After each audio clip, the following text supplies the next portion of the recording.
오늘 본문에 등장하는 주인공 사도 바울은 우리가 생각하기에 참 이해하기 힘든 사람입니다.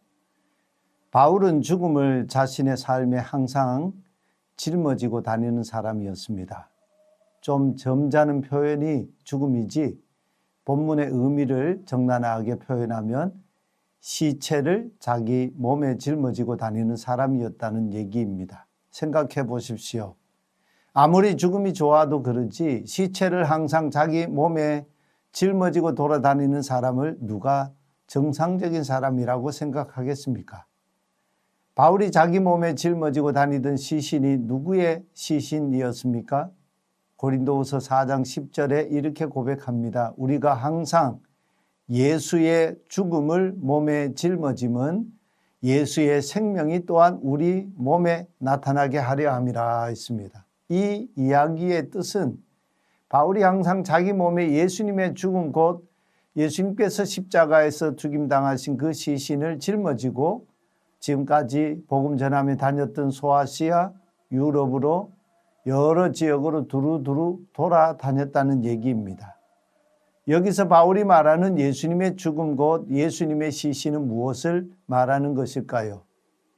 예수님께서 십자가에서 죽임당하셨을 때 그 죽으신 예수님의 시신을 말하는 것일까요?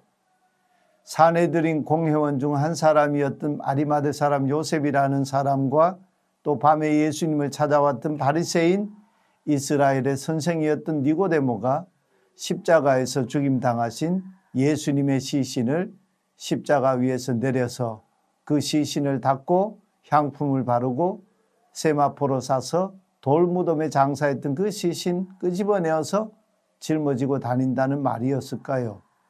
그런 의미가 아니죠. 우리의 화목제물이 되시기 위해서 십자가에서 죽임당하신 예수님이 받으신 그 고난, 고초, 죽음에 동참하였다는 말입니다. 바울이 자기 인생과 삶을 십자가에서 죽임당하신 예수님을 증언하는 데 드렸다는 의미입니다. 예수님이 십자가 복음의 빚진 자의 삶을 살았다는 고백이죠. 그렇게 할 수 있었던 이유가 어디에 있었습니까? 바울이 그렇게 할 수 있었던 힘은 예수님께서 십자가에서 죽임을 당하셨지만 죄와 사망의 권세를 이기고 부활하셨기 때문입니다. 모든 믿는 자들의 부활의 첫 열매가 되셨기 때문입니다. 예수님의 부활의 생명이 우리 안에 나타나게 하기 위해서였습니다. 우리는 바울의 이 고백에서 매우 중요한 신앙과 삶의 이유를 발견하게 됩니다. 우리가 사는 이 시대 사람들이 가장 힘겨워하는 일은 고난을 당하는 일이죠. 그렇기 때문에 고난을 회피하려고 합니다. 고난에서 해방되려고 합니다. 생로병사를 인간이 겪는 고난, 괴로움, 고통이라고 여기지 않습니까? 그 고통, 괴로움에서 해방되는 것이 삶의 이유라고 말합니다. 그러나 그 고통에서 해방된 사람이 있었을까요? 없습니다. 우리나라의 부처라고 불리던 성철승도 죽을 때 자기 제자의 품에 안겨서 마지막 남긴 노래가 있지요. 일생 동안 남녀의 무리를 속여서 하늘을 넘치는 죄업은 수미산을 지나친다. 산채로 무간지옥에 떨어져서 그 한이 만갈래나 되는지라 둥근 한 수레바퀴 불금을 내뿜으며 푸른 산에 걸렸도다 했습니다. 부처가 되었다는 성철승과 같은 분이 죽음을 눈앞에 두고 한 마지막 노래가 산채로 무간지옥에 떨어져서 그 한이 만갈래나 된다고 했습니다. 과연 인간의 고통, 고난으로 벗어날 수 있는 사람이 있겠습니까?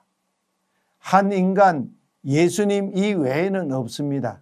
예수님은 인간의 죽음의 문제를 해결하셨습니다.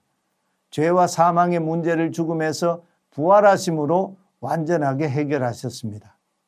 예수님은 죄와 사망의 종로로 타는 우리를 위해서 하나님과 우리를 화목하게 하시려고 자신의 생명과 몸을 희생제물로 화목제물로 내어주셨습니다.